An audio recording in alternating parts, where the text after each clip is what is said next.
Bonjour mesdames, je suis ravie de vous retrouver aujourd'hui. Cette vidéo sera diffusée la première fois la semaine de la fête des mères en 2021.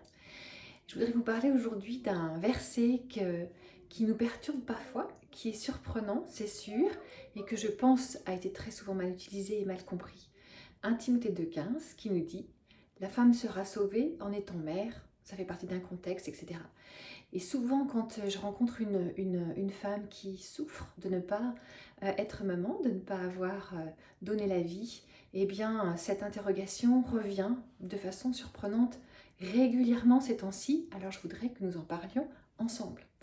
Évidemment que ce verset ne nous dit pas que seulement les femmes qui ont enfanté seront sauvées. Ça serait inconcevable, incompatible avec le fait que le salut, c'est Jésus qui l'a acquis sur la croix en mourant pour nous à notre place et en ressuscitant ensuite. Il a pris nos péchés sur lui. Le prix du salut a été payé. Voilà quelque chose d'acquitté qui a été déjà payé pour nous par Jésus. Donc notre salut n'est absolument pas lié au fait d'enfanter. Ce verset est à prendre dans le contexte historique de l'époque, quand Paul en a parlé. Il s'agissait d'une époque où les femmes devaient aller apporter des offrandes à la déesse Diane pour ne pas mourir en couche en fait. Les femmes qui n'apportaient pas ces offrandes à cette déesse de la fertilité, eh bien, mouraient en mettant au monde leurs enfants. Il y avait un fort taux de mortalité. Et les femmes pensaient s'en échapper à ce taux de mortalité en se retrouvant à apportant des offrandes. À l'époque, donc, les femmes qui rencontraient Christ, qui voulaient changer de vie et suivre Christ, devenir chrétiennes, des petits Christ, et bien d'un seul coup, elles arrêtaient d'apporter des offrandes à la déesse Diane et il y avait une grande peur qui les saisissait par rapport à cela. Est-ce que quand je vais accoucher, je vais mourir en mettant au monde mon bébé puisque j'ai arrêté d'apporter des offrandes à la déesse Diane? Et là, ce verset vient les rassurer en disant non, vous ne mourrez pas physiquement, vous serez donc sauvés physiquement en devenant mère. Vous ne mourrez pas en mettant au monde votre enfant si vous n'avez pas apporté des offrandes à la déesse Diane. Le fait de donner votre cœur à Christ, de choisir de le suivre et de le servir est suffisant pour vous protéger contre ce qui se passait à cette époque-là, pour ceux qui ne venaient pas adorer cette déesse. Donc vraiment là on parle d'un salut physique, d'une vie qui n'allait pas être ôtée en mettant au monde un bébé. Pas du tout le fait qu'il faut donner naissance pour être sauvé. C'est un détail important parce que je pense que ça a culpabilisé des dizaines, voire des centaines de femmes avec cette interrogation qui revient encore aujourd'hui, je vous assure. J'en ai entendu parler plusieurs fois dans les semaines qui viennent de s'écouler. Mais moi, j'ai pas d'enfant, la fête des mères approche. Aux États-Unis, elle est déjà passée, donc moi, je bénéficie de 2. J'ai dit à mes enfants, je veux pas de cadeau, mais je veux que vous me la souhaitiez 2 fois. Donc pendant 2 fois, ils me disent bonne fête maman, merci d'être notre maman.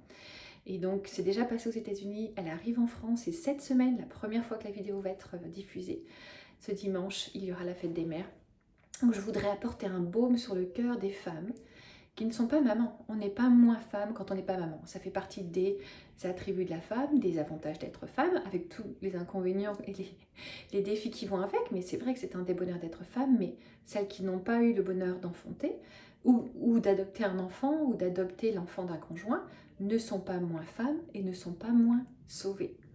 Je pense que ce dimanche, pour cette fête des mamans 2021, moi j'aimerais l'étendre à toutes celles qui ne sont pas mamans aussi et nous donner l'occasion de célébrer le fait d'être une femme. Notre identité de femme n'est pas liée au fait de donner naissance à un enfant. Heureusement, parce qu'encore une fois, ça serait vraiment une double condamnation pour celles qui ne veulent pas d'enfants ou n'en auront pas ou ne pourront pas, ne peuvent pas en avoir. Ton identité n'est pas liée au fait que tu donnes naissance ou pas. C'est très simple à intégrer, mais j'aimerais que ces mots tout simples puissent vous permettre de célébrer votre identité de femme, qui vous êtes, que vous soyez célibataire ou marié, maman ou pas maman, grand-maman ou pas grand-maman, vraiment qu'il y ait cette joie et cette reconnaissance à Dieu simplement pour le fait d'être une femme. Vous le savez, vous m'avez entendu le dire plein de fois, mais moi je crois que c'est un grand privilège d'être une femme. On a plein de choses qui sont belles. D'ailleurs, voilà quelque chose que tu pourrais, une liste que tu pourrais faire pour toi-même. Quels sont les avantages que tu vois dans ta vie d'être une femme? Si tu as besoin de te rappeler, de te remémorer ce cadeau que Dieu t'a fait en te créant femme, eh bien prends du temps devant lui pour le demander. Okay, quels sont les avantages? Qu'est-ce que tu as mis en moi qui est spécifique au fait que je sois une femme? Alors je vais vous lancer mon défi de la semaine.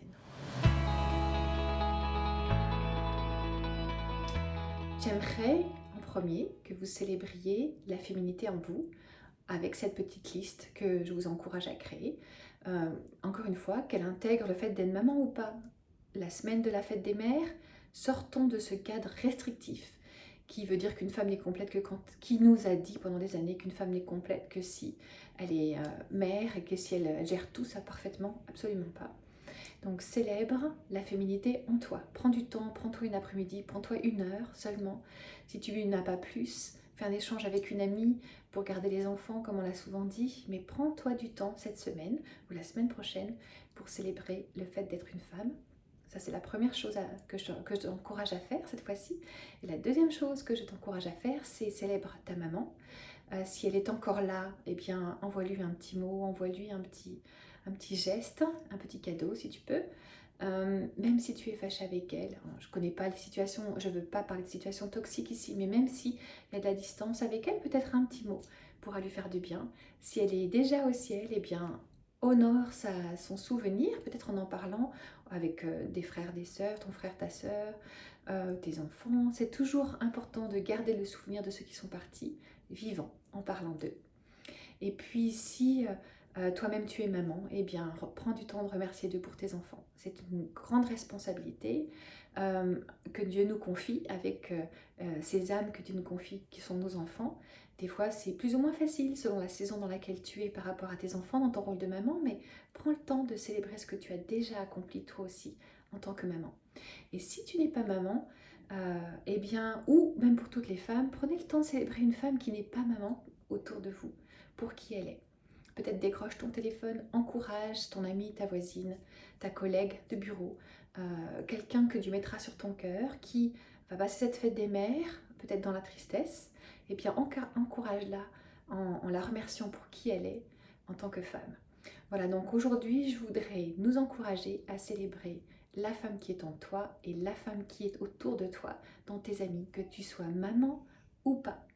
Nous sommes sauvés grâce au sacrifice de Jésus sur la croix, certainement pas en mettant au monde un enfant. Ce passage de Timothée, il s'agit vraiment du fait de ne pas mourir en couche quand on ne donnait pas d'offrande à la déesse Diane. Voilà, j'espère que ce petit temps avec vous vous aura encouragé pour toutes celles qui se posaient cette question. Si tu connais quelqu'un qui se pose la même question, fais-lui suivre le lien, que vraiment les cœurs soient apaisés par rapport à ce verset qui a encore une fois été trop souvent utilisé pour nous condamner. J'aimerais prier pour toi. N'hésite pas à envoyer tes sujets de prière, l'adresse va s'afficher en dessous. Donne-nous les sujets que tu voudrais que l'on traite. Et puis, encore une fois, je me réjouis de vous retrouver à notre prochaine émission, mais je termine en priant. Seigneur, merci pour les femmes que tu as créées, pour mon ami ici qui regarde cette vidéo, qui suit cette vidéo. Seigneur, donne-lui de célébrer la femme qui est en elle. Merci pour les mamans partout dans le monde, pour les mamans en francophonie. Encourage-les avec ce qu'elles vivent aujourd'hui et bénis toutes les femmes, celles qui n'ont pas eu d'enfants, celles qui n'en auront pas, celles qui en souffrent, celles qui ont choisi de ne pas en avoir. Seigneur, tu viens consoler leur cœur et les encourager dans qui elles sont aujourd'hui. Merci Seigneur. Amen. Je vous embrasse, à très bientôt.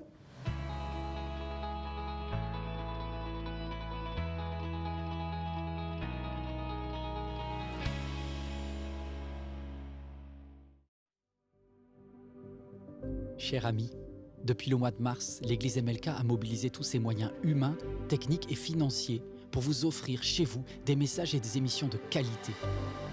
Car chaque jour, nos équipiers, qu'ils soient bénévoles ou salariés, donnent le meilleur d'eux-mêmes pour refléter l'amour de Jésus.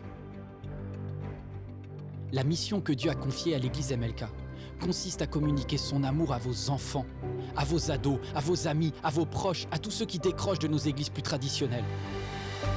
C'est vraiment cet amour qui nous a attirés. C'est surtout pendant le premier confinement au mois de mars que nous avons découvert les émissions pour enfants. Vraiment, ça nous a bénis. On a passé des bons moments en famille à regarder. Donc moi et mes deux filles, on a regardé tous les mercredis pratiquement les émissions Email Kids. Et c'était vraiment une bénédiction pour moi ainsi que pour ma famille. Autrement qu'avec le parler, on peut toucher aussi avec le visuel. C'est juste génial ce qu'Emelka arrive à faire en adaptant son message. Dieu est dans cette maison tout le temps, certes, mais le dimanche matin, il est là plus. Nous ne pouvons pas réussir cette mission de reconnexion sans vous. Aidez-nous à les atteindre. Aujourd'hui, nous recherchons 3000 partenaires. 3000 partenaires qui choisissent de rejoindre financièrement ce travail en soutenant MLK à hauteur de 10 € ou plus chaque mois. Mon seul objectif est de donner une nouvelle chance à chaque personne qui risque de s'éloigner, qu'elle soit auprès ou au loin. Une chance de reconnecter personnellement avec Dieu. Aidez-nous. Devenez partenaire financier de MLK chez vous.